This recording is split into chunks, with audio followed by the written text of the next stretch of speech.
ถ่ายทอดสัญญาณนำธรรมะไปสู่ญาติโยมสาธุชนทั้งหลายได้สดับรับฟังกันเขาจะอยู่ที่ไหนแห่งหนตำบลใดถ้าสัญญาณนี้ไปถึงก็สามารถรับฟังได้หมดเนาะเขาจะหันได้ว่าเวลาเปิดโอกาสให้ญาติโยมได้โทรกันเข้ามานี่ก็จะโทรกันเข้ามามากมายก่ายกองที่ได้รับก็มีบ่ได้รับก็มีญาติโยมบางคนโอ้ยเต็กโทรผมไม่มือโปแป๊บมาอย่างนั้น แต่ก็บละพยายามนะโทรมันก็จะติดครั้งใดครั้งหนึ่งอ่ะเนาะเราไม่ต้อง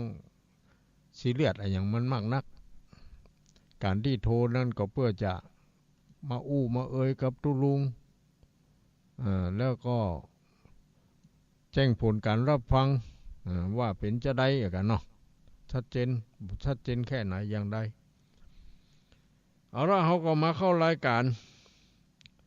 ตามที่ได้นำเอาภาษิตขึ้นต้นในรายการ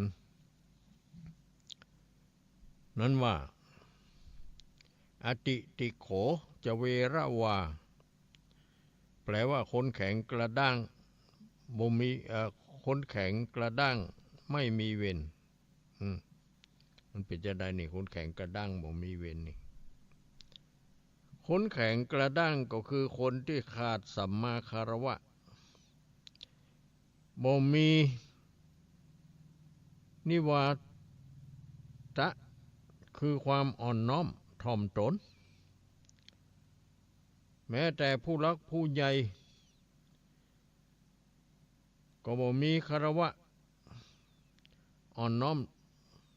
ถ่อมตนต่อผู้รักผู้ใหญ่เป็นคน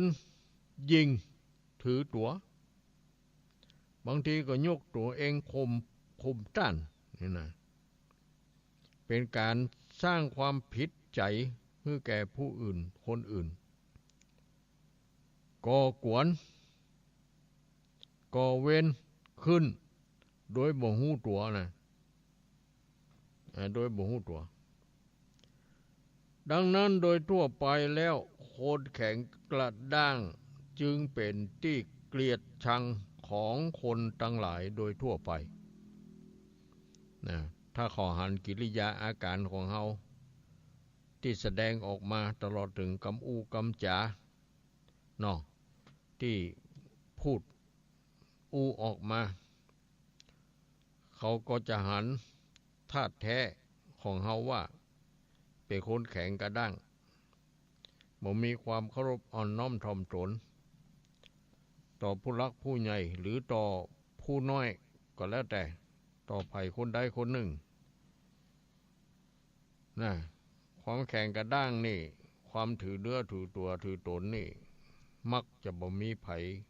ฮักนะบางทีเขาก็บ่ฮักแล้วเขายังจังแถมด้วย จังกำมันจังสลิดปิดปังมันนั่นอย่างนี้จังกิริยาวาจายังออกมาก็บ่มีสาระบ่มีประโยชน์พ่องเป็นที่น่ารำคาญพ่องเนี่ยมันเป็นอย่างนั้นบางคนเฮานี่มันก็เป็นคนจ้างแล้วบ่มีสาระบ่มีเหตุผลนะบางทีไปเลยนั่นน่ะตามที่มันคิดได้ก็ออกไปเพราะฉะนั้น เขาจะต้องเสงี่ยมเจียมตัวน้อยหนึ่งเหมือนน้อยสักกำนัก เพราะว่าถ้าเขาแสดงกิริยาอาการอย่างออกไปบ่ถูกกาลเวลาบ่ถูกบุคคลเนาะบ่ถูกทำนองคองธรรม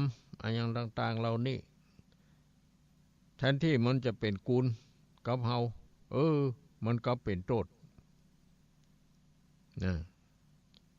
เป็นโทษก็คือทำให้เขาจังนี่นะ ทำเขาจังอันเนี้ยเพิ่นถึงว่า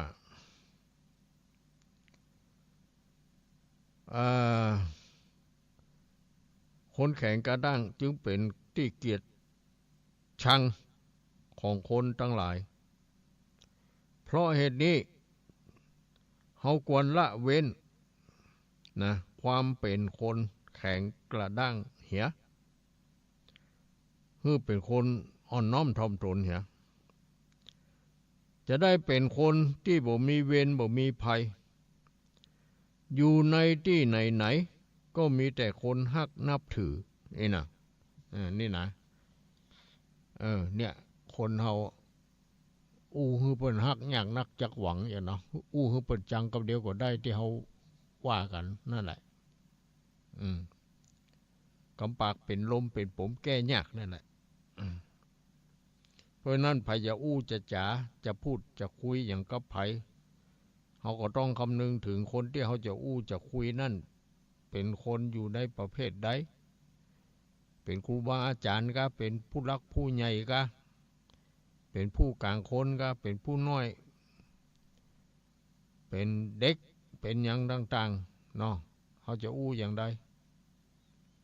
เขาก็นึกคิดเสียก่อนแล้วก็ออกไปเนาะก็มาอันมันกำปากเป็นลมมันเป็นผมแก้ยากดังที่ว่าแล้วนะเนาะ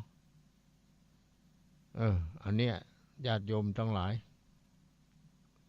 อย่างหมู่เฮาที่เป็นคนเฒ่าคนแก่ผู้สูงอายุเนี่ยเขาจะจะจ๋าอย่างใดจะให้ลูกหลานเขาฮักและนับถือเนาะเขาก็ต้องดีๆนั่นแหละสิ่งที่เป็นสาระที่เป็นประโยชน์อ่อนน้อมถ่อมตนจะไปกระด้างแข็งจะไปด้วยความโกรธเนาะฮืออ่อนน้อม ความอ่อนน้อมนี่มันดีนะพอต้นไม้ต้นใดก็ดีเวลาลมมาปัดมันก็น้อมไปตามลมนะอ่อนน้อมไปตามลม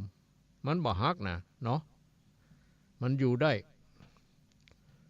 แต่ต้นไม้ต้นใดก็ดีมันแข็งกระด้าง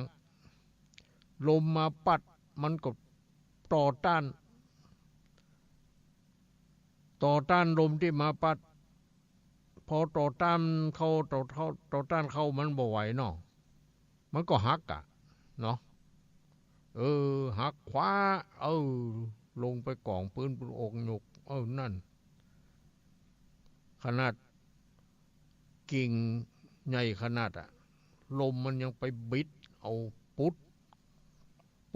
เนาะตกลงเนี่ยมันจะมาให้บดีนะเนาะลมนี่แต่ถ้าต้นไม้ต้นใดมันอ่อนน้อมลมมาปัดก็ลู่ลมไปตัวลมนั่นมันบ่ต้านทานเนาะมันบ่ต่อต้านเนี่ยมันก็บ่ฮัก มันก็อยู่ได้ต่อไปเนาะอันนี้นะเพราะนั้นคนเฮาจะได้ไปเป็นคนแข็งกระด้างนะคือเป็นคนอ่อนน้อมถ่อมตนถ้าเป็นเด็กเป็นละอ่อนน้อมถ่อมตนหูจักยกมือไหว้ดีมีสาระมีประโยชน์แสดงกิริยาท่าทางในทางอ่อนน้อมผู้ใหญ่ก็ฮักเนาะว่าเฮาเป็นเด็กดีมีสัมมาการวะบ่แข็งกระด้างนี่เนาะไปไหนก็มีแต่คนฮักคนหุมนี่ข้อนี้ก็ว่ากันไปเนาะทีนี้เราลองมาดูข้อที่สองแถมว่าพหุมปิระโตภาสัยยะเนี่ยแปลว่าคนรักแล้วมักพูดมาก อันนี้จะได้ พูดมากก็บ่ดีนะพูดน้อยก็บ่ดีบุคคลใดก็ดีเมื่อยังบ่มีคนฮักคนหูจักสนิทสนมมากเนี่ยมันก็เป็นคนเงียบเป็นคนบ่กล้าอู้กล้าพูดเวลาจะอู้จะพูดก็อู้พูดน้อยนะบ่อู้นักนี่เพราะตนเองยังบ่มีไผหูจักบางคนนี่มันก็สงวนจึงเจียมตัวอยู่เพราะบ่หูจักไผเวลาเขาพูดมากก็บ่ดีอีน้องมันก้อยอู้ก้อยจ๋าพูดน้อยๆไปก่อนแต่ถ้ามันคนเฮามันเกยกันแล้วได้บ่ต้องมันอู้กันเป็นฟืนเป็นไฟ กูมึงเพราะมันเกยกันเนาะถ้าบ่เกยกันนี่เขาจะไปอู้อย่างนั้นบ่ได้น่ะเดี๋ยวเขาจะจังเขาอ่ะแต่เพราะว่ามีคนฮักและหูจักมากเข้านั้นก็จะอู้จะคุยบอกเล่าหยอกล้อหยอกเล่นหัวกันสนุกสนานนั่นแหละสวนเสเฮฮะอู้กันกระจองงแงนี่บ่เกรงใจกันแล้วหรอกเพราะมันเกยกันแต่ถ้าบ่เกยกันนี่มันก็ต้องเกรงใจกันอยู่เอาไปอู้มากพูดมากก็บ่ดีเดี๋ยวเขาจะจังหัวก็อู้น้อยๆอู้ที่มีเหตุมีผลอู้ที่มีสาระประโยชน์เนี่ยถ้ามันเกยกันแล้วมันอู้หัวกันอย่างกันมันเล่นกันอย่างกันอุ้ยมันถึงอู้สปะนี่ขนาดสเปะสปะอย่างมัวบางทีเขาอู้ตัวบัตันนะบัตันมันมันก็กลายเป็นคนอู้มากไปพูดมากไปเนี่ยมันก็เป็นเรื่องธรรมดานะของคนเขาบางคนนี่มันจ้างอู้จ้างจ๋าบ่ฮู้มันเอาคำอู้ที่ไหนมาอู้นะอันนั้นมันก็ฮู้อันนี้มันก็ฮู้เท้าอย่างขึ้นมามันอู้ได้หมดอ่ะ ฮู้แต่พ่องบ่แต่พ่องนั่นแหละเพราะมันเป็นคนจ้างอู้เนาะบางทีก็อู้เล่าขวัญคนนั้นเล่าขวัญคนนี้สปะ คนจ้างอู้นะมันเป็นอย่างนั้นเพราะนั้นกำอู้กำจ๋านี่เขาก็ต้องระมัดระวังนะ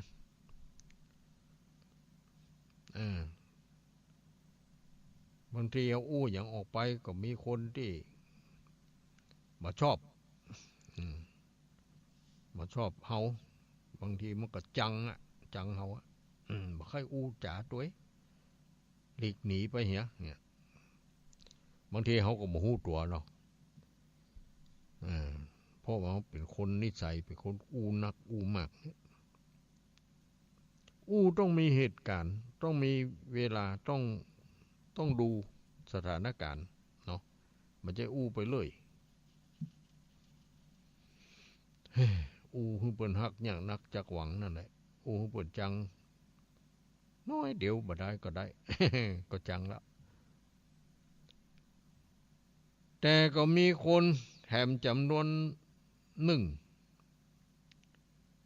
ซึ่งก็พอมีคนฮักคนหู้จักมากบางทีก็ได้ใจ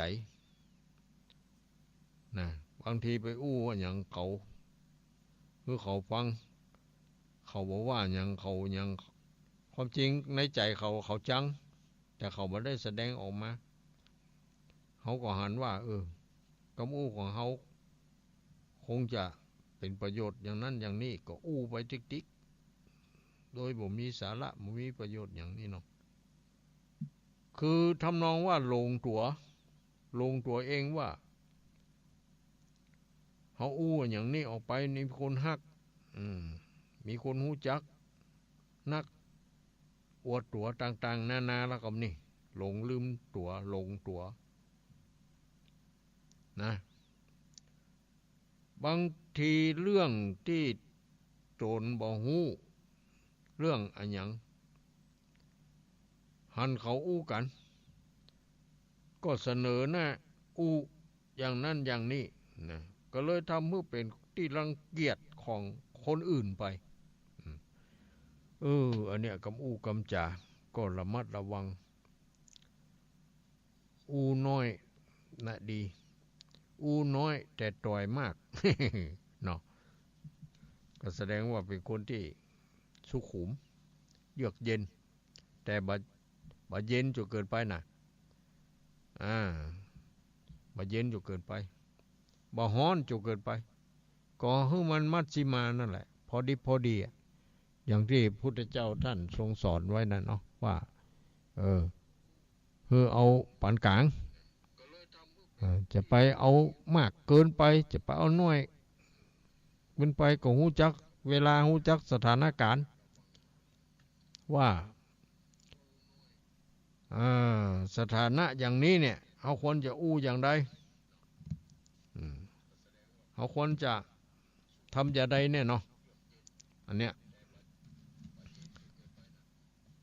ก็จะดีมีประโยชน์กับตัวเองด้วยนะคนฮือคนฮักคนหุมเพราะกำอู้กำจ๋าของเขาก็ได้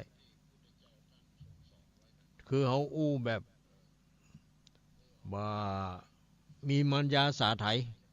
บ่แฝงไปด้วยเล่ห์กลอันอย่างต่างๆอู้เป็นความสัตย์ความจริงอ่ะเนาะพูดถึงว่าความจริงเป็นสิ่งไม่ตายอ่ะ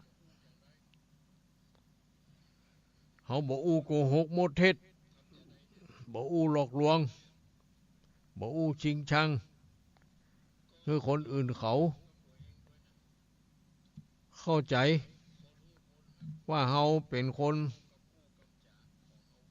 อู้มากอู้นักบางคนนี่มันตึงแต่นะเป็นนิสัยอย่างที่ตุลุงเคยว่าขณะที่เพิ่นทำพิธีทำบุญสุนทานเนี่ยอย่างต่างๆเพิ่นไหว้พระรับศีลมันก็เมาอู้อยู่ฮะแบบ มันอย่างมากขี้อู้ขี้จ๋าอันบลบเหลือมันยังบ่ดูเหตุการณ์เวลาพ่องเวลานี้เพิ่นเนี่ยอันหยังกันอย่าเนาะเพิ่นกำลังไหว้พระทำบุญสุนทานเพิ่นก็ถึงประกาศแล้วว่าต่อไปขอทุกคนทุกท่านยังอู้ยังจ๋าเด้อเขาจะได้ทำพิธีทางศาสนาอย่าเนาะจะมีการไหว้พระสมาทานศีลฟังเทศน์ฟังธรรมนี่เนาะบางคนเพิ่นก็ถึงย่างแต่หรอกเพิ่นถึงบ่อู้ละแต่บางคนมันบ่ย่างนะมันยังอู้อยู่อ่ะ อู้ศูนย์กรรมที่เพิ่นไหว้พระไหว้อย่างตัวนั่นน่ะตลอดถึงทุกเจ้าเทศธรรมก็ยังอู้อยู่นะน่ากะตุลุงถึงว่าเขาตั้งกรรมการขึ้นบ่ดีกะ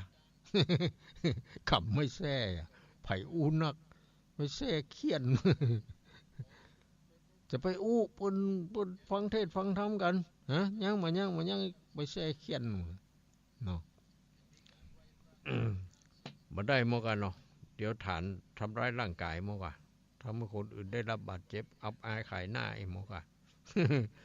เนาะมันมีกฎหมายอยู่แต่ก็อย่างว่านะคนเฮาอู้ดีมันก็ว่าดีขึ้น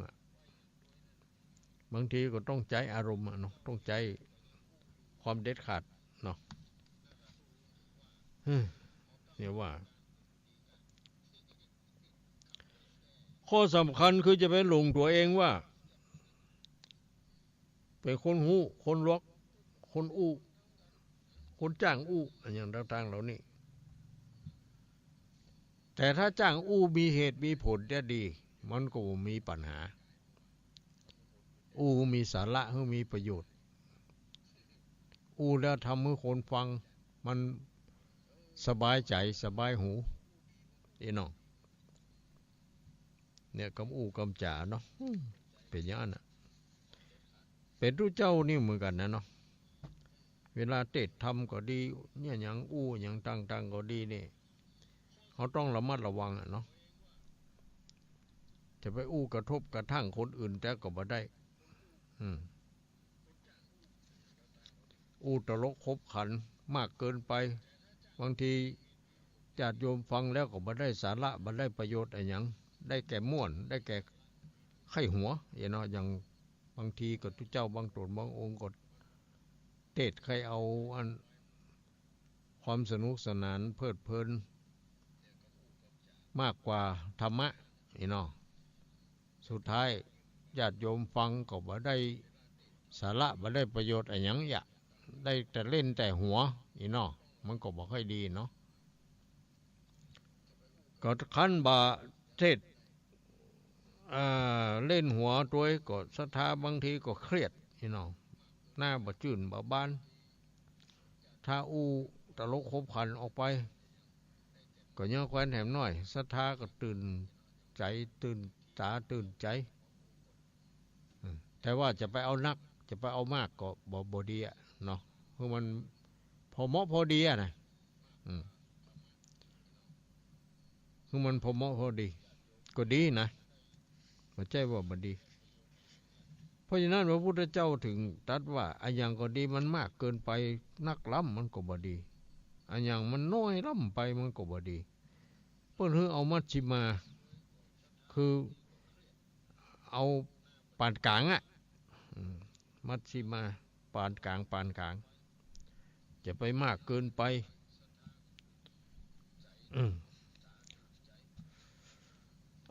ก็มาข้อภาษิตข้อที่3แฮมว่าเป็นจังใดข้อที่3นี่ก็ทุตโธปิพหุภาสยิแปลว่าคนโกรธแล้วมักจะพูดมากนะคนโกรธนี่มันจะอูนักก็มาแน่นะอาจจะอูนักก็ได้เนาะความโกรธเนี่ยเมื่อมันเกิดขึ้นในจิตในใจของผู้ใดแล้วนี่นะมันทำให้จิตใจของผู้นั้นเนี่ยกำเริบเสบสารเดือดร้อนนะบ่สงบเนาะก็มันจะไปสงบได้เนาะจิตใจมันบ่ปกติแล้วมันถูกกิเลสเข้าครอบงำคือโทสะเนาะโคตรเนี่ยพลอยทำให้งุดหงิดแล้วก็อูนักอูมากชอบต่อความยาวสาวความยืดนี่ชอบต่อความยาวสาวความยืดออกมาระบายบางเตื้อบางทีเรื่องเล็กน้อยเรื่องหัวใจหาใหญ่แต่เพราะมันมีชนวนแห่งความโกรธอยู่ในใจเป็นทุนเดิมอยู่แล้วนั่นมันก็เลยพูดหรืออู้ออกมาจนทำให้เรื่องเล็กๆน้อยๆนั่นกลายเป็นเรื่องใหญ่เนี่ยนะกลายเป็นเรื่องใหญ่ฉะนั้นนักปราชญ์ต้านจึงสอนให้เฮาฆ่าความโกรธเหี่ยนะต้องฆ่าความโกรธเหี่ยจึงจะอยู่เย็นเป็นสุขนี่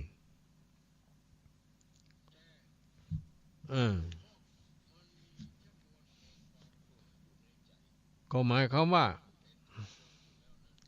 ถ้าเขาโกรธขึ้นมาเขาก็ยับยั้งชั่งใจคือหูตัวเองว่าขณะนี้เขาโกรธนะขณะนี้จิตใจเขามันร้อนเร่านะจิตใจเขามันเป็นไฟนะนี่นะเขาต้องยับยั้งชั่งใจไว้นะก็มาอันมันจะเกิดเรื่องเล็กเป็นเรื่องใหญ่นะเนาะบางทีถึงกับลงไม้ลงมือกันถึงกับฆ่าฟันบั่นแทงกันเนี่ยเนาะถึงกับตายถึงกับชีวิตเพราะความโกรธเนี่ยพ่อแม่โกรธคือลูกคือหลานอย่างไรก็ดีบางทีเอาไม้แส้มาตีลูกตีหลานเนี่ยมันบ่ใช่ตีเบาๆนะต ตีด้วยความโกรธนี่มันตีแหง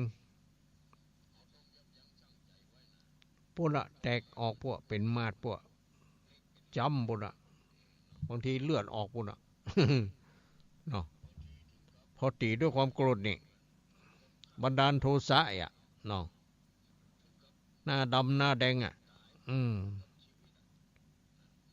เนี่ย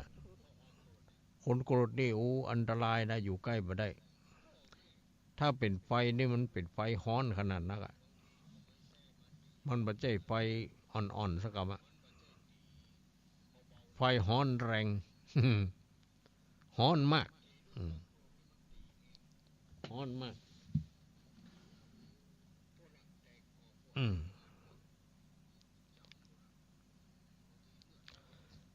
คนโกรธจิตใจมันก็บ่สงบก็มันจะไปสงบได้ยังไงอ่ะมันโคตรอ่ะคนมาโกธะสวกกล้าสหาวเนาะกำกึดบ่ยาวใจดำกำเศร้าที่ตุลุงเคยว่า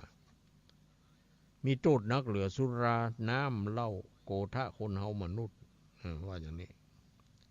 เมื่อทำไปแต่จึงได้เป็นทุกข์เป็นสิ่งที่อันบ่ควรกินแหนงได้โกรธ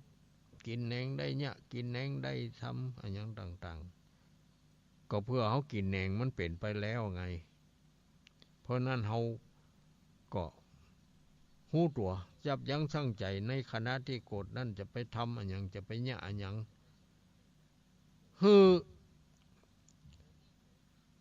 หยุดนิ่งรับตารับตาแล้วก็พุทโธพุทโธพุทโธไม่ใช่ภาวนาคือท่องพุทโธไว้พุทโธแปลว่าผู้รู้ผู้ตื่นผู้เบิกบานเราจะเป็นผู้รู้เราจะเป็นผู้ตื่นเราจะเป็นผู้เบิกบานเราจะเป็นผู้ไม่โกรธไม่เกลียดไม่โทษใครไม่ว่าอะไรให้ใครยังไงทำได้ก็เนาะทำได้เนาะถ้ามีธรรมะอยู่ในใจนะทำได้หมดอ่ะนอกจากเขาบ่ทำนะกะเนี่ยโอ้คนโคตรนี่มันโคตรนักโคตรหลายเวลาเนี่ยยังก็เนี่ยนักเนี่ยหลายเนี่ยนักเจ็บนักเนี่ยเวลาโคตรเวลาเครียดจะไปเคียนจะไปตีลูกหลานเนอะมาได้มันตีแห้งนะมันไม่ใช่ตีก่อยเพราะมันตีด้วยความโกรธความโทโสโมโหจิตใจมันบ่ปกติอ่ะอย่างที่ว่าแล้วมันเป็นกิเลสร้ายแรงร้อนแรงเยือกเย็นเข้าไว้ก่อนจะโคดก็ให้นับ1 2 3 4 5 6 7 8 9 10ยังมาหายเดือนนับต่อไปแถมมาหายเดือนนับต่อไปติ๊กถึง100บุญพอจะนับได้บ้างเมามันนับก็เยอะอะไรมันอ่ะมันบ่มีอย่างคำแก้อย่างอื่นอ่ะเนาะมันก็มีอย่างเงี้ยก็มันก็หยุดนิ่งไว้รับตาอย่างว่าเนี่ยพุทโธพุทโธพุทโธกูจะไม่โกรธกูจะไม่โกรธกูจะไม่โกรธกูจะทำกูจะใจดีกูจะมีความฮักลูกฮักหลานจ้างมันมาอ่อนมันหรือเป็นอย่างอันอ่ะนี่เนาะมันบอกหูเหตุหูผลมันก็ได้ไอ้ยังมันก็ให้อย่างเนี้ยมันเป็นธรรมดาของละอ่อนเมื่อเขาเป็นละอ่อนก็อย่างอันอ่ะเนี่ยเขาต้องใจอันเนี้ยต้องคิดอย่างนั้นนะก็มาอันมาได้มันจะร้อนแรงนะร้อนแรงร้ายแรงทำให้เดือดร้อนห้อนใจนี่มันเป็นอย่างนี้เนาะ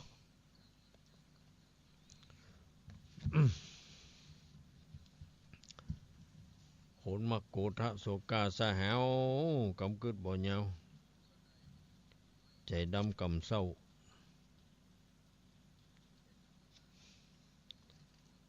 เฮือนทำจิตทำใจดีๆยิ้มแย้มแจ่มใสไว้หัวเราะล่าเริงไว้อย่าไปทำให้จิตใจมันเครียด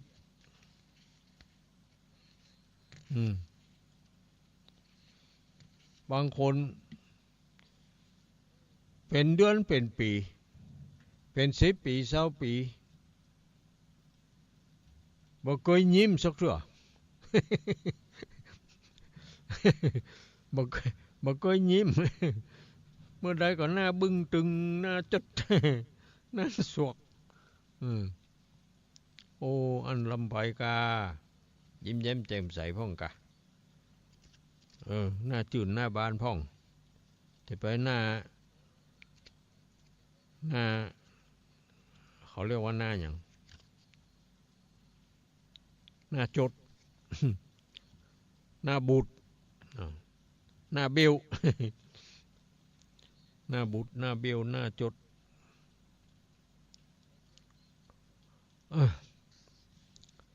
ทำใจ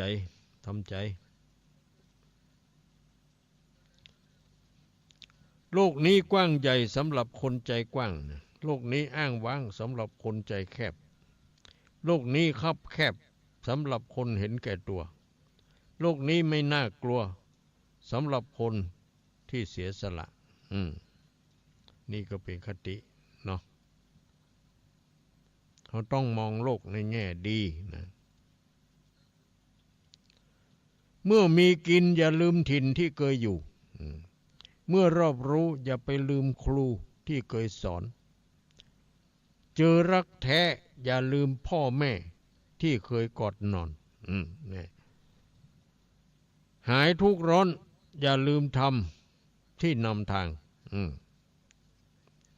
สุดท้ายก็คือมาหาธรรมนี่แหละจะไปละธรรมจะไปละศีลธรรมนะบ่มีหยังที่จะไปช่วยเฮาได้นอกจากศีลธรรมเนี่ยนอกจากศีลธรรมสิ่งที่เธอควรมีก็คือสติปัญญานี่เนาะสิ่งที่เธอควรแสวงหาก็คือกัลยาณมิตรสิ่งที่เธอควรคิดคือความดีงามเขาคิดหาทางดีทางงามก่อถึงวันนี้ก็ว่าคิดในทางที่บดีบ่งามสิ่งที่เธอควรพยายามก็คือการศึกษาการศึกษาหาความรู้เป็นสิ่งสำคัญนะเขาเป็นคนสูงอายุเขาก็สามารถศึกษาได้ศึกษาจากอย่างจากสิ่งแวดล้อมจากสิ่งที่เขาหูจากสิ่งที่เขาหันจากสิ่งที่เขาได้ยินจากสิ่งที่เขาสัมผัสถูกต้องเนี่ยมันศึกษาได้หรอกศึกษาว่าอันใดดีอันใดบ่ดีอันใดเป็นกุลอันใดเป็นโทษอันใดเป็นประโยชน์อันใดบ่เป็นประโยชน์ศึกษาแล้วก็ฮื้อจำไว้ประพฤติปฏิบัติในสิ่งที่ดีละในสิ่งที่ชั่วที่บ่ดีเนาะเนี่ยก็คือการศึกษาเนี่ยสิ่งที่เฮาควรพยายามก็คือการศึกษาหาความรู้โดยการฟัง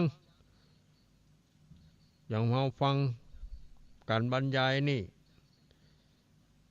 โดยการอ่านหนังสือหนังหาตำรับตำรานี่โดยการสนทนาปราศัยกันนี่มันจะเกิดความรู้เนาะ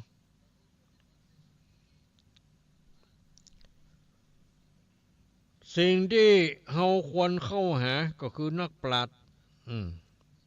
นักปราชญ์ผู้รู้เนี่ยเราควรจะไปคบค้า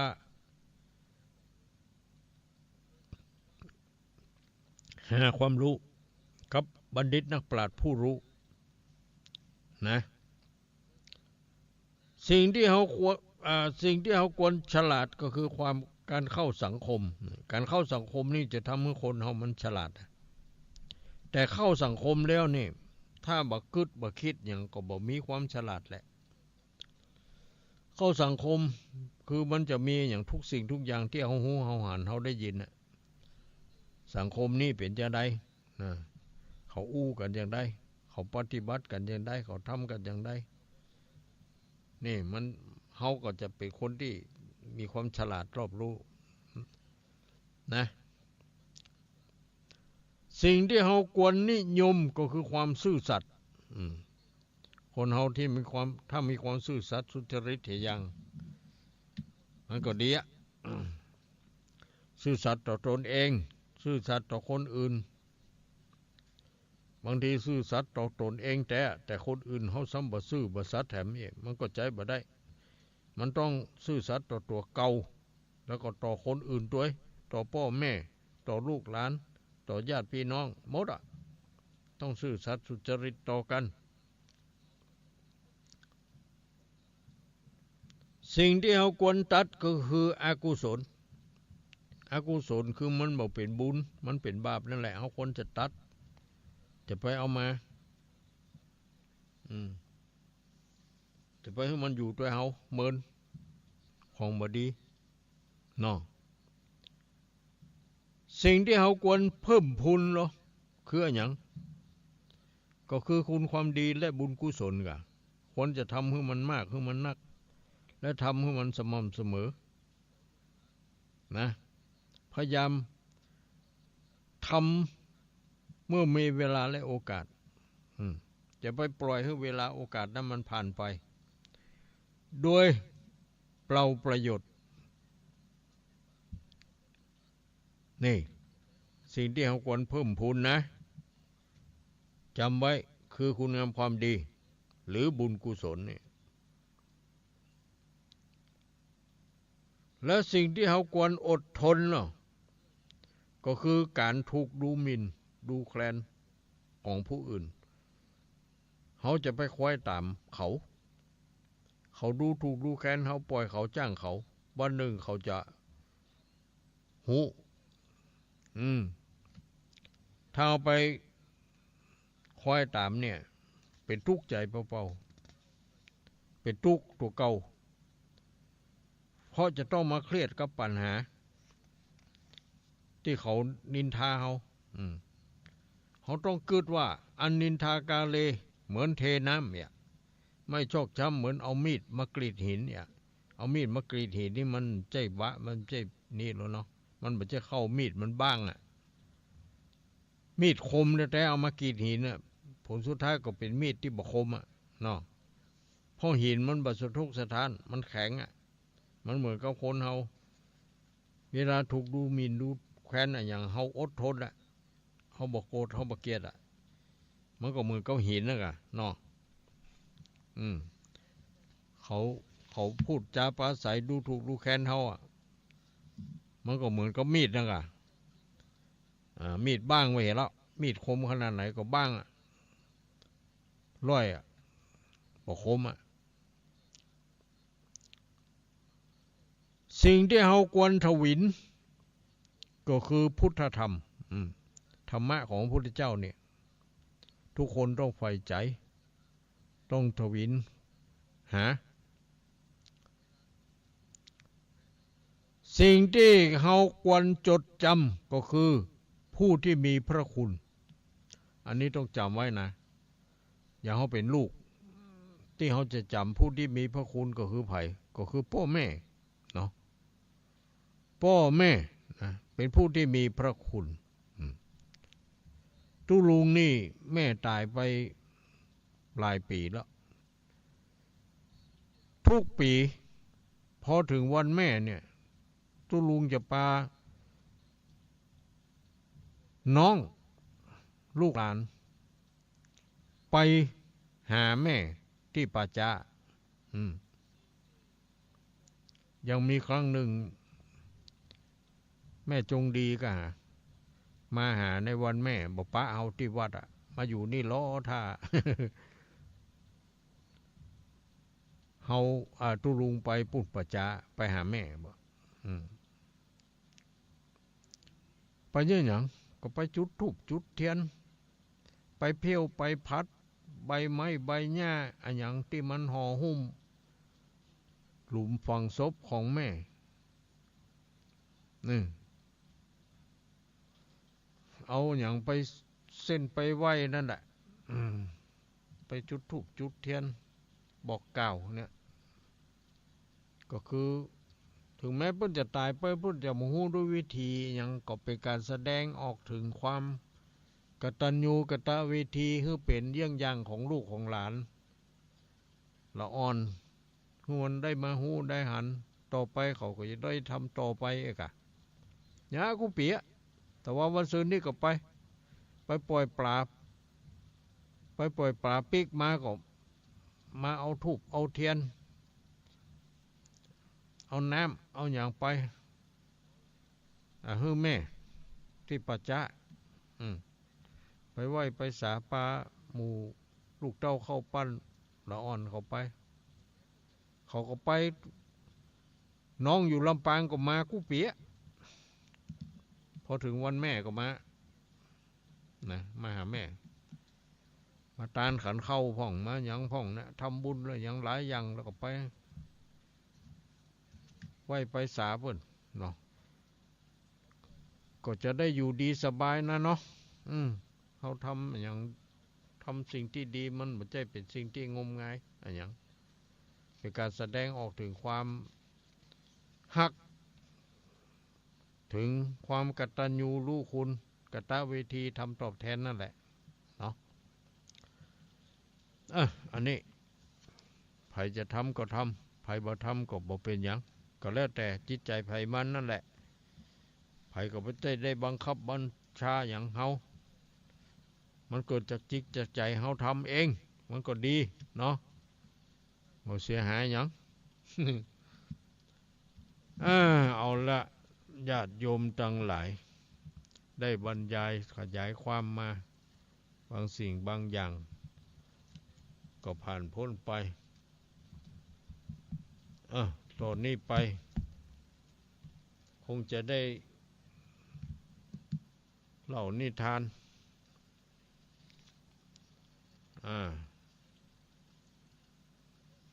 คือท่านทั้งหลายได้สดับรับฟังเนาะบ่ฮู้จะเอานิทานอะไรอย่างเรื่องอะไรอย่างนี้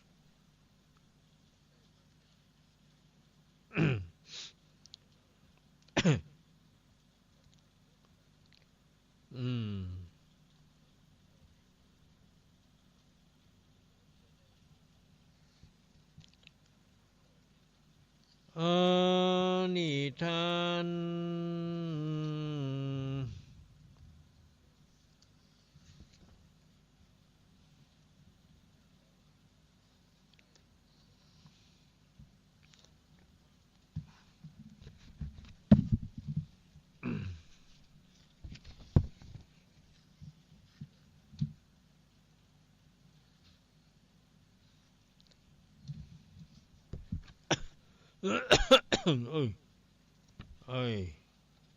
เสียงก็บ่ค่อยดีเต้ทำพดมันจังไดหมูเนอะวันนี้นะ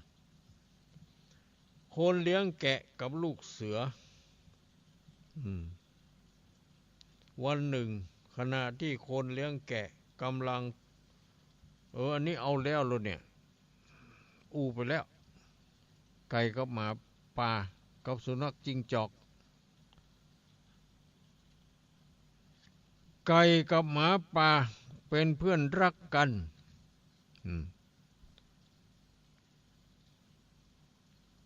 ทั้งสองอาศัยอยู่ด้วยกันที่ต้นไม้ใหญ่ต้นหนึ่งโดยไก่จะอยู่บนกิ่งไม้ส่วนหมาป่าจะอยู่ในโพรงต้นไม้เช้าวันหนึ่งไก่ตื่นแต่เช้าและส่งเสียงขันตามปกติไก่นี่มันมีสัญชาตญาณของมันอยู่อย่างเนาะ คนเฒ่าคนแก่แต่ก่อนเพิ่นอู้ฟังว่าการที่ไก่ขันเนี่ยเพราะมันได้ยินเสียงกลองนันตะเพลีอีหรอบนสวรรค์เทวดาตีกลองนี่กะไก่มันได้ยินคนเฮาบ่ได้ยินมันก็เลยตื่นขึ้นมาขันอ่ะว่าอย่างนั้นเช้าวันหนึ่งไก่ตื่นแต่เช้าและส่งเสียงขันตามปกติบังเอิญนี่มันมีสุนัขจิ้งจอกตัวหนึ่งผ่านมาเห็นนะแล้วก็คิดอยากจะกินเนื้อไก่นี่มันก็รีบเดินตรงไปที่ไก่ขันอยู่ที่โพรงไม้นั่นติดต้นไม้นั่นพร้อมกับพูดด้วยน้ำเสียงเจ้าเล่ห์ว่าขนของเจ้าช่างดูสวยงามเหลือเกินอีกทั้งเสียงของเจ้าก็ไพเราะจับใจจะเป็นเกียรติไม่น้อยหากเจ้าจะลงมาร้องเพลงให้ข้าฟังใกล้ๆ มันเป็นอุบายของหมาจิ้งจอกมันหลอกคือไก่ลงมามันจะกินนะกะมันจะตะคุบอ่ะเนาะทีนี้ไก่มันก็หูตันอุบายของสุนัขจิ้งจอกจึงตอบกลับไปว่าได้เซ่ข้าจะลงไปร้องเพลงให้เจ้าฟังใกล้ๆนะขอให้เจ้าฟังให้ดีก็แล้วกันแต่เจ้าต้องช่วยเห่าปลุกเพื่อนของข้าที่หลับอยู่ในโพรงต้นไม้ได้ไหม เพราะว่าเพื่อนของข้ามันนอนอยู่ในโพรงต้นไม้ต้นนี้เหมือนกันแต่มันลับลึงขนาดข้าขันเนี่ยมันยังบ่ตื่นเลย มันก็เลยบอกขึ้นมาจิ้งจอกเห่าเพื่อปลุกเพื่อเปื่อนมันที่ลับอยู่ภายในโพรงต้นไม้นั้นตื่น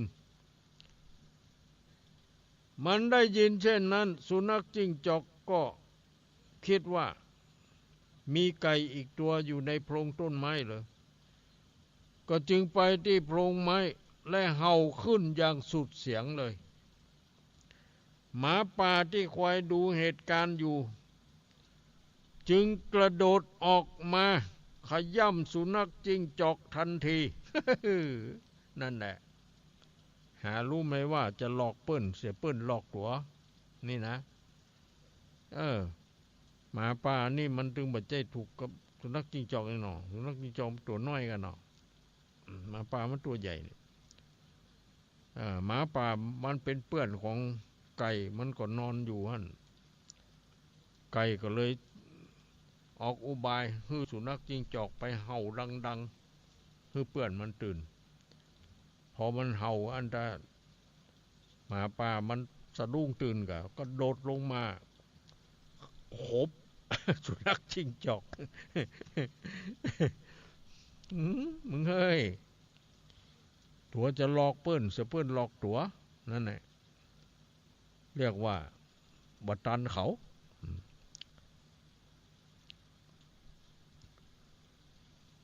ก็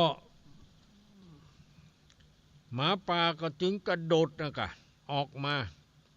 ขย่ำสุนัขจิ้งจอกตายทันทีนี่แหละนิทานเรื่องนี้นะสอนให้รู้ว่าการคบมิตรที่ดีนั่นจะช่วยให้เรารอดพ้นจากอุปสรรคในชีวิตได้นี่การคบมิตรที่ดีคือคบอย่างไก่คบกับหมาป่านั่นแหละ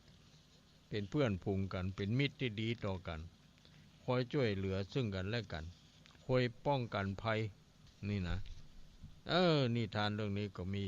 เพียงเท่านี้ เอาล่ะเย็ดได้ไงมั้ง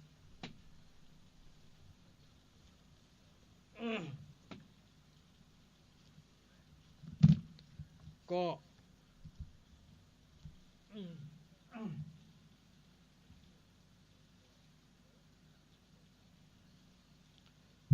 ต่อไปก็คงจะได้เทศธรรมเนาะแต่ก่อนที่จะเทศธรรมนี่ก็จะขอประกาศอนุโมทนาเมื่อวันที่12 สิงหาคมวันแม่แห่งชาติที่ผ่านมาตุลุงก็ได้นำญาติโยมทั้งหลายไปปล่อยปลาคืนสู่ธรรมชาติก็ได้ประกาศไปก็มีที่ผู้ที่เข้ามาร่วมปล่อยปลาอยู่237 คนนะ237 คนก่อนแล้วก็ทุกคนก็มาปูจาป่าอันนี้ก็ตามแต่เจตนาของไผมันนั่นแหละเขาบ่ได้บอกบนหนไว้ว่าตัวต่ออันเท่าอีแล้วแต่ว่ามีทรัพย์เท่าใดจะเฉลี่ยเท่าอายุของตัวเองในการปล่อยปลาปีสลึงก็ได้ปี50 ตังค์ก็ได้ปีบาทก็ได้สำหรับตุลุงนี้เอาปี9 บาท เอา9ไปคูณ75เนาะได้อยู่เท่าใด600ปลายกะเนาะ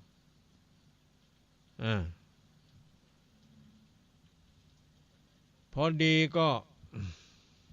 มีเข้าร่วมโครงการปล่อยปลาอยู่237 คนได้ปัจจัยจากการปูจาปลา 17,349 บาทเนาะ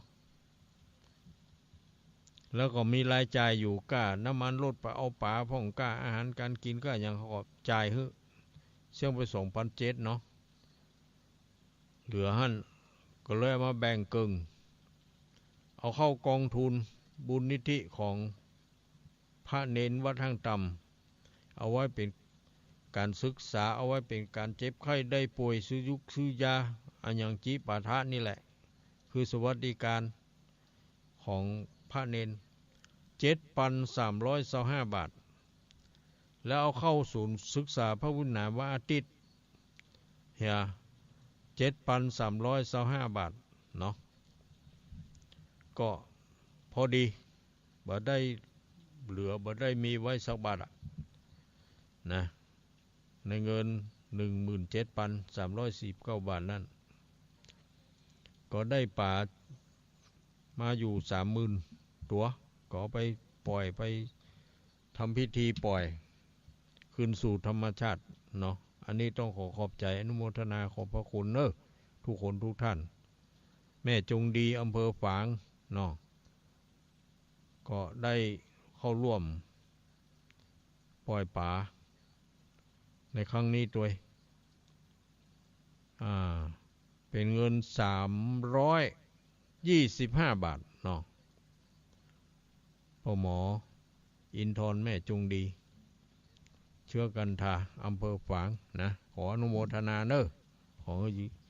มีอายุมั่นควรยืนได้ปลดปล่อยปลาคืนสู่ธรรมชาติเป็นอิสระก็ขอขอบใจทุกคนทุกท่านนั่นแหละที่เข้าร่วมโครงการตุลุงทำเป็นประจำทุกปีนี้เป็นปีที่12แล้ว12 ปีแล้วเนี่ยมานี่นะ บางครั้งก็ไม่ได้บอกได้กล่าวอย่างไผเนี่ยคนเดียวทำไปต่อมาน่าจะบอกคนนั้นคนนี้ป้องเพิ่นมาร่วมก็ปรากฏว่าเพิ่นก็มีคนมาร่วมกันเนาะก็ดีนะนี่แหละโครงการก็ว่ากันไปแล้วก็ในวันที่20 สิงหาคมนี่โครงการของตั้งเจ้าคณะจังหวัดเปิ้นฮื้อเจ้าคณะอำเภอรองอำเภอนี่ออกเยี่ยมวัดต่างๆในอำเภอต่างๆตุลุงก็ได้ไปออกเยี่ยมที่อำเภอปัดแดดนะอำเภอปัดแดดจากอำเภอปัดแดดมาอำเภอพานแล้วมาอำเภอเวียงบ่อเป้านี่แถมเนาะก็จะมีเจ้าหน้าอำเภอรองเจ้าหน้าอำเภอแล้วก็ มีรองเจ้าคณะจังหวัดเป็นผู้นำทีมแบ่งสรรปันส่วนกันไปในการเยี่ยมทุกตำบลเยี่ยมวัดเยี่ยมวาว่าพระเนนอยู่กันอย่างใดนี่เนาะเสนาสนะสะอาดเรียบร้อยอย่างใดก็เป็นโครงการที่ดีนะเนาะมันเป็นการปลุกอารมณ์ปลุก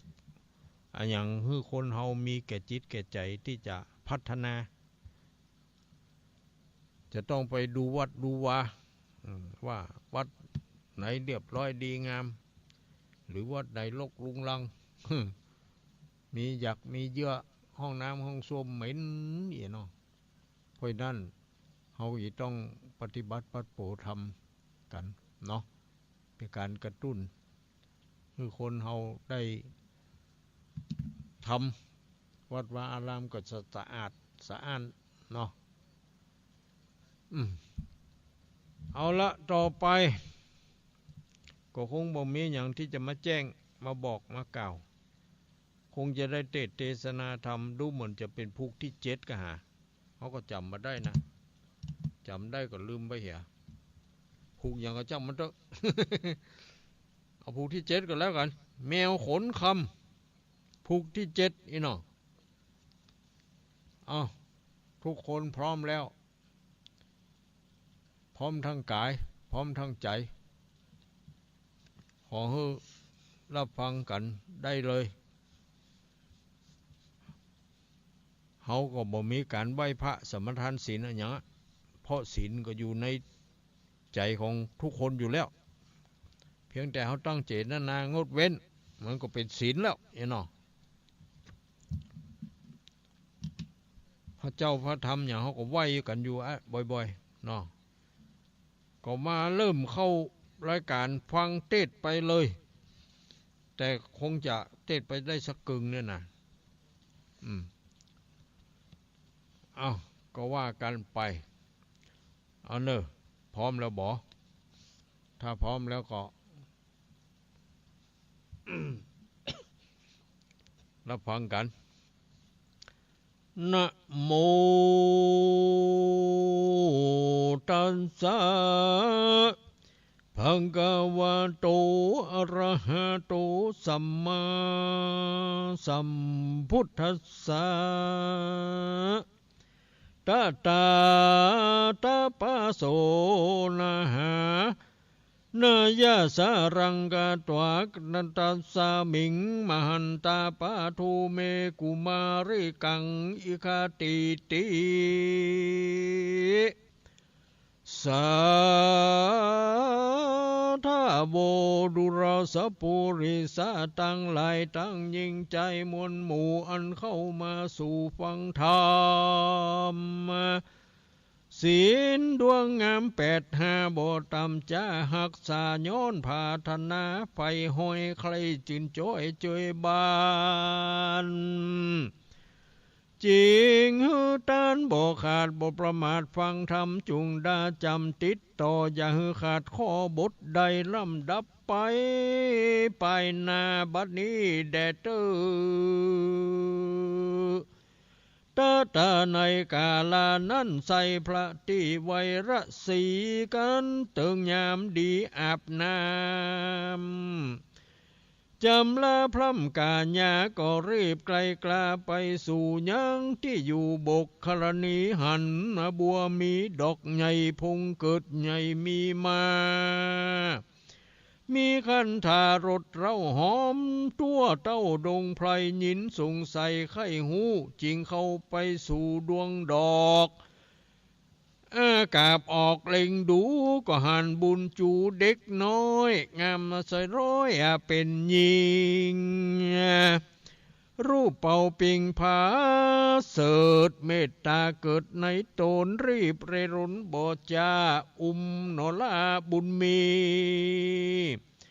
จากโบกคลนีไปสู่ยังที่อยู่ศาลาตาภาษาผู้เท่าจริงน้อมเกล้าอธิษฐาน ว่าแม่นสมปานาจาดก่อนนาอันนางน้อยอ่อนบุญนำได้กระทำก่อสร้างบ่หักร่างหายหนีขอน้ำนมมีหลังย้อยจากนิ้วก้อยเร็วไปกันเจ้าสินใสผู้เท่าได้บอกเล่าอาธิษฐานน้ำนมหวานหลายหลักก็ปรุงเข้าปากเด็กน้อยจีโยซ้อยบุญใหญ่จิงแป้งจื้อใส่แถมสีเฮือกุมาลีนอนเนางามบ่เศร้าว่าอาสามาลาว่าอันแล้วเหตุนางแก้วบังเกิดในดอกบัวเลิศดวงใสกลิ่นหอมไกลใจจ้าจิงใส่ชื่อนอลาตามมีก็มี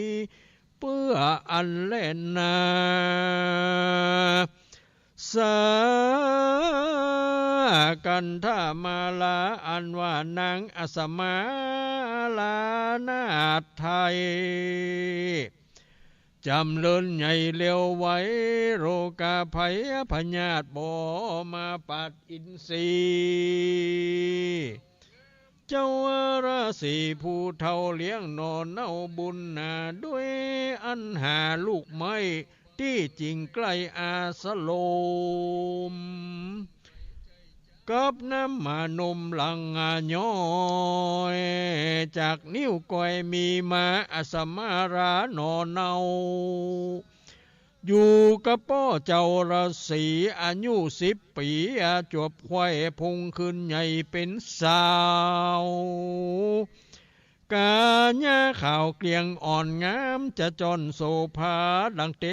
วดาบนฟ้าหลงเหล่งลามาจูสาวยุมปู่ลูกได้จับเพียบใดหรือมีตนเจียงจีผู้เท่าขนิงเล่าเหยาไกลว่า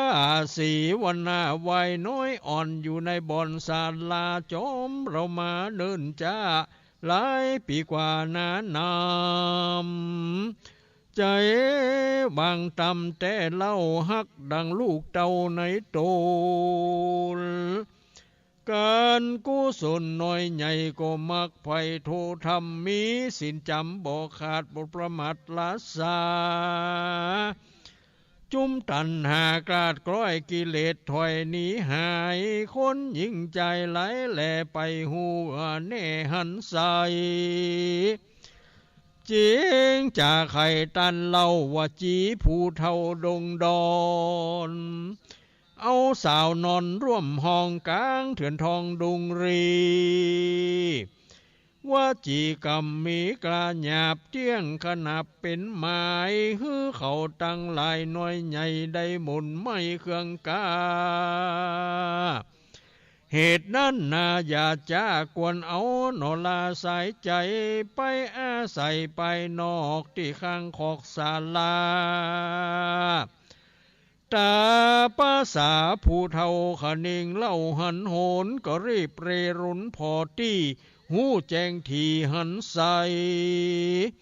บอกใกล้ไกลแต่ใส่ริมบกใหญ่ทอขาคลนิทอลอาคลนีบกคลนีเจ้าราศีโบจาก็สวดมนต์กล้าเจียงขานก็บันดาลไว้วาดเป็นภาษาใสสีไปในมีเครื่องใจพร้อมเสียงไข่จุอันจีดงตานผู้เท่าก็หือนางนอเนาบุญนารูปโสภางามอาจไปอยู่ภาษัทจะห่อจานก็มีหันแล่นนาตาโตปะรังแรกแต่นั้นไปนานางโนราอสมาลากันตื่นมาเมื่อเจ้าก็ไปหาพ่อเจ้าราศี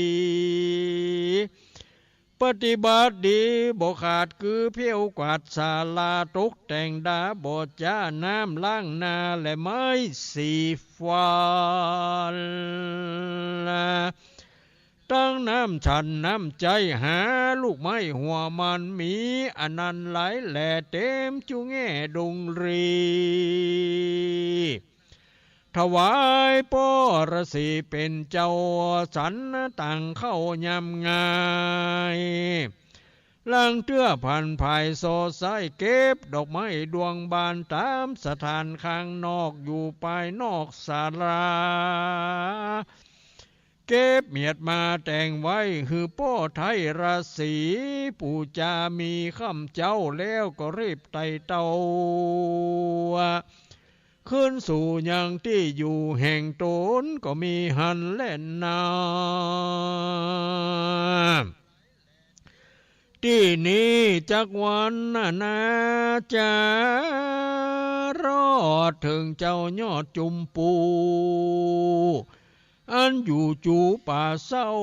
กับหญ้าเท่าสองขาอันอนาถายากไรดังกระไว้หนลางอัฏฐะยังไปแจ้งพระจริงแสงเตสนาวาโสโพธิสัตโตดังนี้เป็นต้นพิขเวดูราภิกขุตั้งหลายตนเป็นสายอริยเจ้าทุกคำเจ้าภาวนาส่วนนอพุทธาน้อยนาดกับเมียวตัวอาจคนคำอยู่ดงดำป่าเศร้าเลี้ยงยังเท่าสองขาโดยอันหาลูกไม้เมียบ่ไรหลายลามกล้วยเครืองามเหลืองอ่อนดังมาตังมันอ่อนลายเลือมันมือเสือแต่งจางตั้งเข้าปังสาลีมันนกมีหลายแหล่มีจุแง่ดงตันนำมาปั่นนำมาเต้านำมาปั่นมาเต้ากินต่างเขาแหล่งง่ายสุขสบายหลายหลักนับแต่หากปอปีบ่เครื่องขี่ตำกอย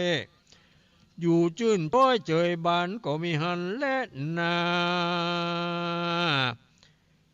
เทกติวาสังยังมีในวันหนึ่งใส่พระที่ไว้บุญนาน้ำเมียวดำมาขาปี้เจ้าไปสอดป่าเศร้าดงตาลดังถึงวันเมื่อก่อนเขาว่าสุบอนดงพลายป้ากันไปโซดไซหาลูกไม้หัวมันแยกย้ายกันสอดสอดต่อเตารอดยามง่ายตาวันสายแดดกลาเจ้านลาพุทธาเข้าดงหน้าห้อมหวยบุญปะกล้วยเรียบนาตีขึ้นคีรีสูงใหญ่ลังเตือก็ไต่หินผาเทวดาจีจ้องฮือเตียวต้องดงไพรหนทางไกลบ่อโหดหลาย10 โยชน์กันนาก่อนนำนาไปสู่ยังที่อยู่ระสีป้อนางบุญมียอดสวยงามชื่นโจยอัสมาลาอัสมาลานอพุทธาน้อยนาดหันภาษาห่อคำงามนานำแต่ใสอยู่ที่ไกลโบกขลนีขนิงมีข้าคอยว่าพาสอดซอยนี้เล่าอยู่ป่าเศร้าดงนาเป็นไผ่จะสร้างไว้หรือยักบับใบกุมพานมีใจหวันกลานหยาบใคร่กันกาบตนกูสร้างแป่งจูล่อไว้หรือว่านาคตำใต้บาดาลเอี่ยวหีมาปานลาสอดแปงไว้จอดเศร้านอนหรือทิพพญาตอนอาจกล้าครูดสอดลาสิมพรีโตนมีฤทธิมากมาสร้าง หรือตนบุญกว้างอินตาพอลงมาโลกใต้หันเฮายากไรเครื่องขีเมตตามีสร้างไว้หรือเตปะทายมเหสิกขาอันอยู่ดงนาลายแลคุณนาแผ่มุตูอินดูกูกำพลาจริงพร้อมนาเปียงกันตุกแต่งปันผาศาสตร์งามมาสะอาดใสสีเฮาหนีพ้นจากทางทุกยากอนาถากวนเฮาราเข้าไกลพอหือควายตาโตนนอ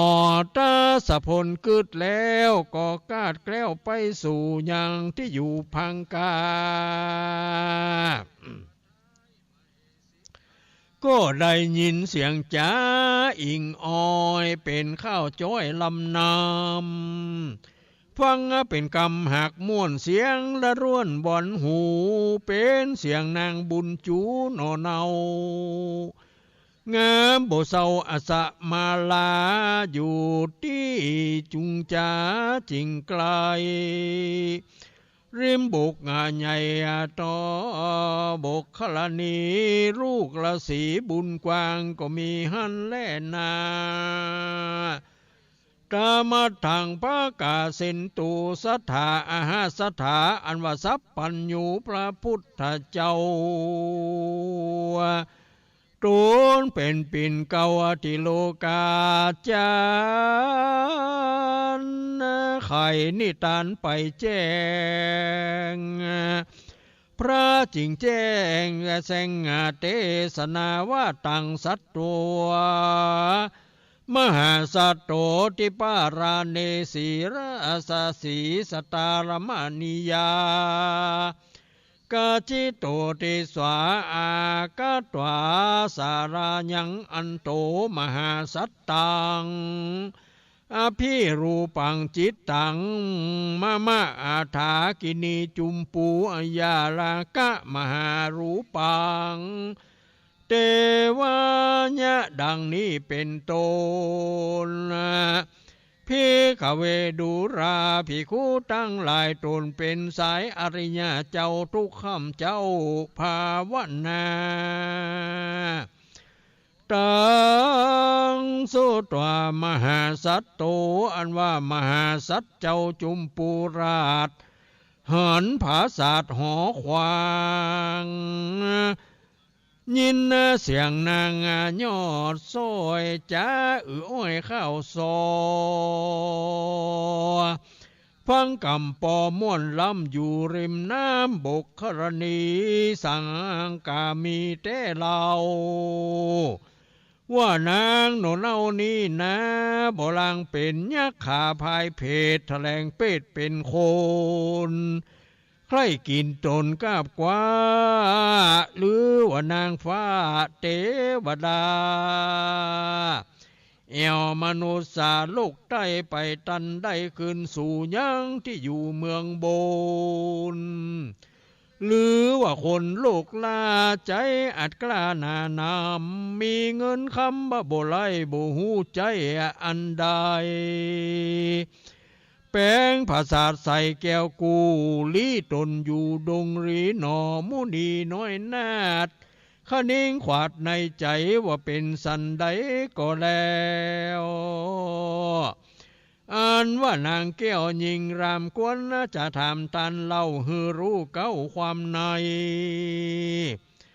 นอห่อใจยอดซอยกึดขาค้อยหันโหนก็รีบเรโรนไปสู่ยังที่อยู่นอลางามเงื่อนฟ้าอสมาลาอันนั่งจุงจาอยู่หันนางเจียงจันเล็งหันนอจอมทำบุญหนุ่มเนางามบ่เศร้าเหลือลายยินละอายเผิดหน้าโตกข้าป้าเหลือใจรีบเร็วไว้ออกจากจูจุ้งจ๋าหากบัดเดียวแล้วก็รีบเร็วไปสู่ยังที่อยู่พังกาประตูนา นักใหญ่ใส่แส้ไว้หลงกรอนสีบางอ่อนกินกรูดดักลีอยู่ภายในก็มีหันและแอะนาที่นั้นเจ้าหนอพุทธาหันนางสุภาหนอลาหกเล่นกว่าภายพันนะสู่หอจันผาศาสตร์จิงย้ายบัดตัวไปหนอหอใจรอดแล้วก็มหันนางแก้วบุญจูหาประตูหับไว้ก็รู้ได้เป็นหมายว่านางบุญหลายลีซ่อนอยู่ที่บ่อนภายในจริงจะใครเรียกร้องว่าดูรานางหน้าน้องสายตาสารได้จะเล่นกว่าลีซ่อนหน้าหับประตูบ่ออินดูตัวปี้อันลูกที่ไกลมาลงดงนาป่าไม้มาปะใส่ตัวนางสังใจจางลำตีเข้าซ่อนลีไปในปี้ลูกไกลมาลอดก่อหิวหอดน้ำนาไม่ใจมายังย่อนฮืออิดอ่อนหายหนี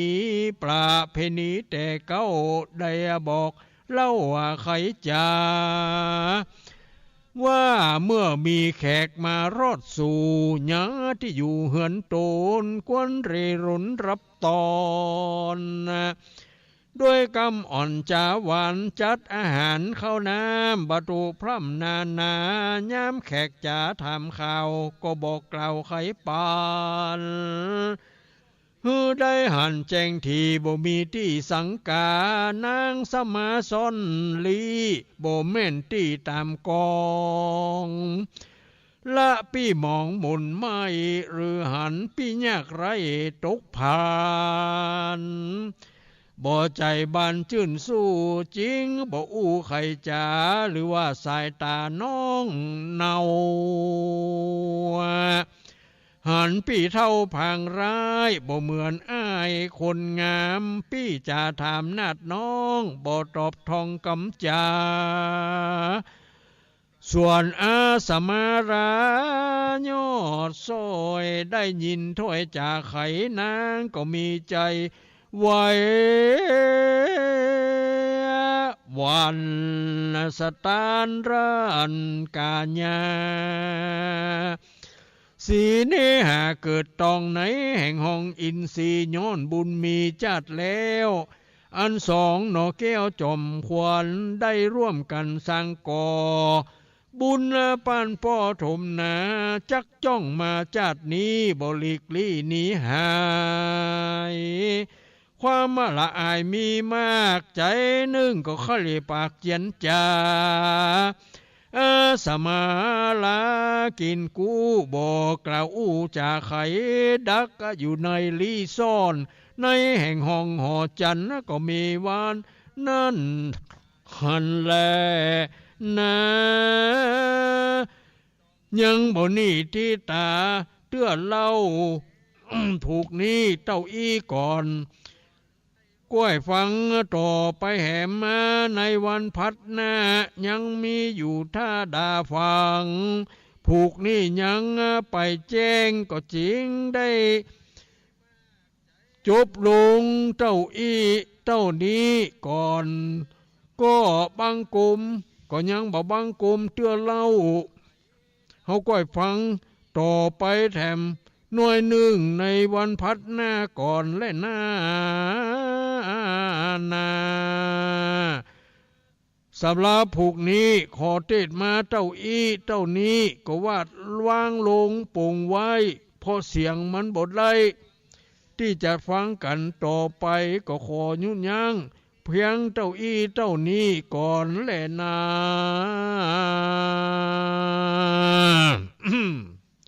เอ้าจบเต้าอี้ก่อน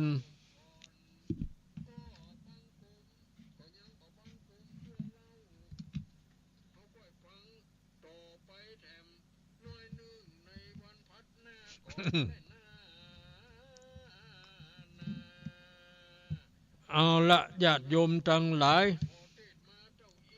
ก็พอจะหู้เรื่องหู้ความอยู่เนาะก็ก็จะบอกขอสรุปอันอย่างมากนักละอืม เขาฟังก็ได้เนื้อความได้อย่างอยู่เพราะว่านี่มันก็ยังเวลาแถมนี่10 กว่านาที ก็จะเปิดเวลาโอกาสให้แก่ญาติโยมสาธุชนคนดีทั้งหลายที่รับฟังรายการประทีปธรรมวันพฤหัสบดีที่ตุลุงวัดห้างต่ำได้เข้ามาจัดรายการในคืนวันนี้ก็ต้องขอขอบใจอนุโมทนาทุกๆสถานีที่เกาะสัญญาณให้แก่ญาติโยมทั้งหลายได้ยินได้ฟังกันเอาต่อไปนี้ก็ขอเชิญญาติโยมทุกท่านได้โทรศัพท์เข้ามาแจ้งผลการรับฟังรายการคืนนี้เนาะว่าเป็นจังไดฟังชัดเจนดีไหมฟังในสถานีใดขอเชิญทุกคนทุกท่านหรือว่ารับไหลกันไปแล้ว สายแรกก็เข้ามาได้เลยเนาะ0819934074มาแล้วสายที่หนึ่งมาแล้วสายที่หนึ่งมาแล้วเจริญปอนสวัสดีค่ะพระครูเจ้าแม่ฟังอยู่เนอฟังอยู่เนาะชัดเจนดีก่อชัดเจนดีเนอชัดเจนแล้วเนาะแม่เรือนเซนต่อวังเหนือลำปางเจ้าแม่เรือนเซนต่อบ้านวังเหนือลำปางเนาะเป็นคนแรกจังหวัดลำปางเป็นคนแรกโทรเข้ามาแล้วแม่ดีละอันก่อนจะบนเนาะว่าได้ก็อันท่อนไม้ที่ไรเห็ดจิตท่อนหนาไถบมาใจใกล้ละไว้หมองเหมือนคนแก่ที่ขาดจับกินเงินทองลูกหลานมองไล่เหมือนไล่ฆ่าปล่อยละเลยเจ้าขอนบ่มีเฮ็ดไผบ่ค่อยเยี่ยมค่อยใจเจ้าเนาะเอาละแม่จะมันบ่เป็นหยังมันไปตามนั้นขอบใจขอบใจอนุโมทนาแม่เรือนแสนต่อสายแรกมาแล้วเนาะเอาต่อไปสายที่2สายหยังมาเข้ามาได้เลยมาแล้วเจริญปอนมาจากการจ้าเจริญปอนจากไหนจ้าเพราะว่าจำนะเหรอไผหานี่ยายพรล่องบัวแดงไผก็ยายพรล่องบัวแดงยายพรบ้านล่องบัวแดงเนาะอำเภอหยังอำเภอหยังบ้านล่องบัวแดงอำเภอสันกำแพงไงล่ะอำเภอสันกำแพงเนาะเขาก็นึกว่าอำเภอดอยสะเก็ดผมใจเนาะอำเภอสันกำแพงวัดเจ้าคณะอำเภอแม่ฟังฐานนี้ไหนสถานีอัน104ฝ่ายหินไงชัดเจนดีก็ชัดเจนจะดีชัดเจนดีมีเสียงรบกวนเนาะดีละฟังหูเรื่องอยู่เนาะฟังนะฟังมีชานโดยฟังเลยมันเช้าเรื่องอันนั้นมีเอาคนคำนะมีคนคำเนาะผู้ที่7แล้วแม่ยังมาจบเตือนเนาะก้อยฟังแหมเกิงพัดหน้าเนอะขอบใจเนอะอนุโมทนาที่รับฟังรายการเนาะแม่เนาะแม่พรใจพรบ้านล่องบัวแดงสายที่2เนาะมาแล้วไผจะเป็นสายที่3ต่อไป เอาเชิญเข้ามามาแล้วสายที่สามมาแล้วเจริญพรครับไว้สาครับท่านป่อบุญธรรมมาแล้วครับผมบ้านพงน้องฟังดอยหมอกนะครับเวียงพ่อเป้าฟังดอยหมอกดีครับของคุณโยมดารุณีเนาะครับดีละอายุวันโนสุขังพลังอยู่ดีมีสุขครับไว้สาครับขวัญยืนรับฟังรายการอยู่เนาะดีละป่อบุญธรรมมาสายที่สามสายที่สี่มาเจริญพรเจ้ากับไว้สาเด้อทุลุงแม่สุเกียวศิลพรสิเตี้ยบ้านโฮงลำปูนเด้อบ้านโฮงลำปูนแม่ศิลพรชัดเจนดีเด้อขึ้น98.75วัดห้วยตองซักนะเจ้าทุลุงสาธุเจ้าของทานนี้เป็นตัวฟังธรรมจากท่านทุลุงอยู่เด้อฟังอยู่นอแม่นอเจ้ากับไว้สาเด้อทุลุงสาธุเจ้าวันโนสุขังพลังอยู่ดีมีสุขเจ้าเจริญพรแล้วต่อมาสายที่สี่สายที่ห้าว่าได้เจริญพรพระเจ้าทุลุงค่ะเครียดแม่อินมาแล้วไม่ฟังไม่วางเรดิโอนะเจ้าชัดเจนเจ้าไม่วางเรดิโอเนาะแม่เจ้าเด็ดคำกับพวกนี้นะเข้าใจดีเจ้าเข้าใจดีเนาะแม่เนาะเจ้ามีปัญหายังบ่เป็นกำลังใจทุลุงนะเจ้าเจริญพรเนอร์แม่อินเนอร์เจ้ามาแล้วเนาะมีอินเสมิงต่อไปสายที่ห้าสายที่หกนี่เจริญพรกับให้เจ้าทุลุงนี่ก็บ้านโฮงเหมือนกันนะเจ้าอยู่บ้านห้วยการแต่บ้านโฮงจังหวัดลำพูนเจ้าจังหวัดลำพูนเนาะแม่เนาะเจ้าชัดเจนดีทุลุงเจ้าชัดเจนดีจังหวัดลำพูนนี่ฟังกันนักกันหลายแต่เนาะ98.75เจ้าวัดห้วยตองซักวัดห้วยตองซักเนาะทุลุงก็ชัดเจนดีกันขอภาพพอทุลุงคนละสิ่งมันจะเขาปฏิทินดึงมาเนี่ยกับไหว้ทุกวันทุกคืนเลยแต่อันกะเจ้าดีแล้วแม่จุดพระกำลังใจทุกลงเด้อสาธุเจ้ากับไหว้พระเจ้าเจริญพรอยู่ดีมีสุขสายต่อไปเนาะมีอยู่ก็มีอยู่มาก็เจริญพรไว้สาครับตุลุงที่ฐานพังเลยครับนะจากไหนจ้าพระสัจเจนที่ได้ผลนันประเสริฐวันนั้นแดงนั้นจากวันนั้นนะครับจากวันน่านเนาะปอเนาะครับฟังชัดเจนนี่เนาะปอครับเนาะเขาคันวันเนาะที่เขตเนาะยังกึ่งเนาะน่ากะฟังแต่กึ่งก็ดีนะครับเสียงดีเนาะแต่ไงเขาเห็นใจแกเขากำลังใจตุลุงนะครับเนี่ยเจริญพรเนอร์อยู่ดีมีสุขอันนี้จังหวัดน่านมาแล้วเนาะดีละขอรู้ภาษาภาพนี้นะครับลุงต่อไปจะมีที่ไหนแถมเข้ามาได้เลยเนาะป้อวางก่อนเนาะวางแล้วมาแล้วเจริญพรเจ้าสาธุเจ้าภายจ้าแม่น้อมตะจางเวียงหนองล่องเจ้าแม่น้องไงเจ้าเวียงหนองลองตาจางเจ้าลำพูนนะฮะเนาะฟังก็อีดแต่งตุลุงแต่อีดกะฟังชัดเจนดีเนาะแม่เจ้าชัดเจนเนาะแม่ฟังฐานนี้ไหนเจ้าสถานีห้วยจอมซักเจ้าห้วยจอมซักเนาะห้วยจอมซักอีกอะเจ้าห้วยจอมซักอีเนาะขอบใจอนุโมทนาเนอเจ้าขอบคุณเจ้าของฐานีห้วยจอมซักด้วยเนาะ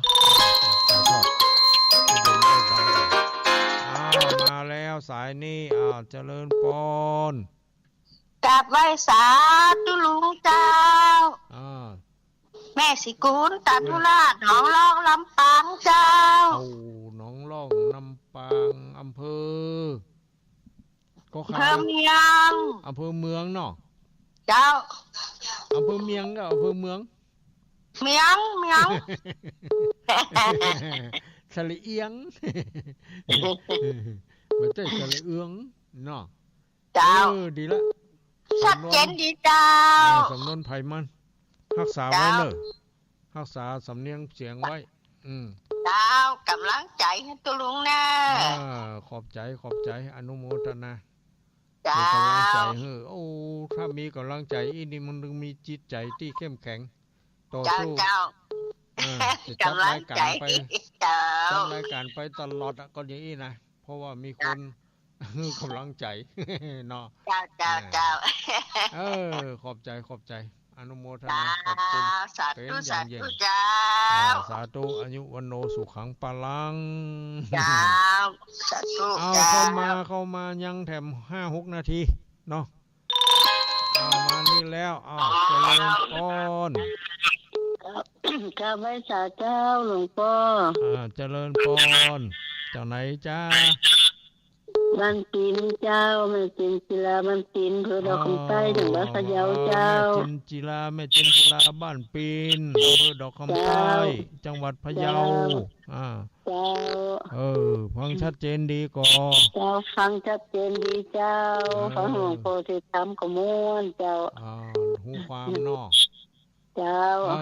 ดีแล้วอายุวันโนสุขังปะลังเพื่ออยู่ดีมีสุขเน้อของพระธรรมคำสอนคุ้มครองรักษาอยู่รอดปลอดภัยอยู่ดีเป็นร่มโพร่มไทรของลูกหลานไปเมินสาธุสายต่อไปสายต่อไปเนาะเอาแม่วางก่อนเดี๋ยวสายอื่นเข้ามาเนาะเข้ามามีก็ว่าเสี่ยงแล้วเข้ามาได้เลยนั่นมาแล้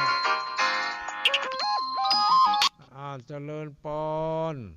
นมัสการครับลุงปออ้ายครับพอดีเปิ้นชื่อว่าวัดนั้นห้วยตองซักครับห้วยตองนี่กะครับตองห้วยตองซักอีเนาะครับผมเป็นตองเป็นเตาเป็นต้นจานครับแต่เขาดูว่าห้วยจอมซัก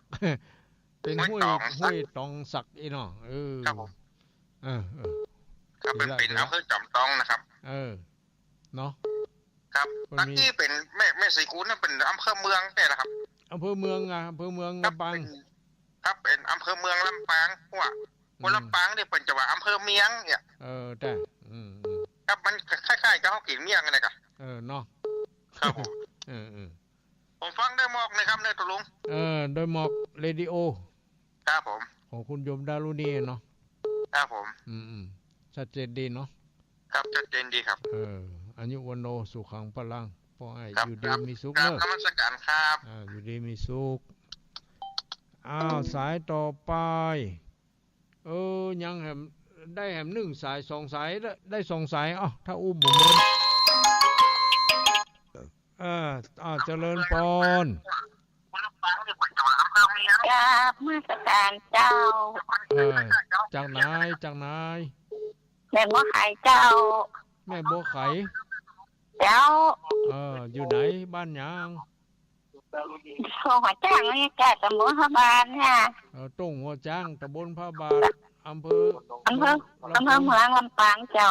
เมืองลำปางบุญกะโอ้ไก่เนาะเราฟังชัดเจนเนาะป้ากันบ้านพ่อสถิตนะอาจารย์ป้ากันที่หูบ้านอันนั้นวัดนั่นเจ้าที่กุ๊กนะได้วันที่23 24 25นี่ไปก็ว่าก็ยังหมูเจอเนอแม่งานเยอะอยู่งานเยอะอยู่เป็นยังได้หันกันให้หมดได้หันกันแล้วลูกเนาะเป็นยังเจ้าอยู่ดีมีสุขเด้อแม่เด้ออายุมั่นขวัญเจ้าสาธุเจ้าสาธุเอาได้อีก1 สายเนอะสายสุดท้ายไผจะเป็นสายสุดท้ายเข้ามามาแล้วสายสุดท้าย สายสุดท้ายมาแล้วอ้าวไม่ไหนอ่ะอ้าวเจริญปอน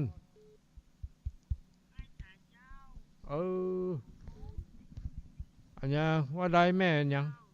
แม่จงดีกะปลากวย เสียงเหมือนกันทุกเราปลากวยเนาะแม่เนาะแม่ชื่อหยังแม่ชื่อหยังแม่มอมบ้านเราปลากวยอำเภอป่าซางจังหวัดลำพูนกันเนาะฟังชัดเจนดีก็ดีละแม่เนอะมาติดครั้งนี้เนาะอายุวันโนสุขังพลังแม่หมดเวลาแล้วเนาะเขาก้อยปากันใหม่เนอะวันพัดหน้าเนอะขอขอบใจอนุโมทนาเจ้าของสถานีทุกสถานีที่ได้ใส่ทอดสัญญาณไปให้แก่ญาติโยมทั้งหลายได้ยินได้ฟังกันและขอให้ญาติโยมทั้งหลายทุกคนทุกท่านที่รับฟังรายการนี้เพื่อได้อยู่ดีมีสุขอายุมั่นขวัญยืนประจากทุกโศกโรคภัยไข้เจ็บนานาประการมีความสุข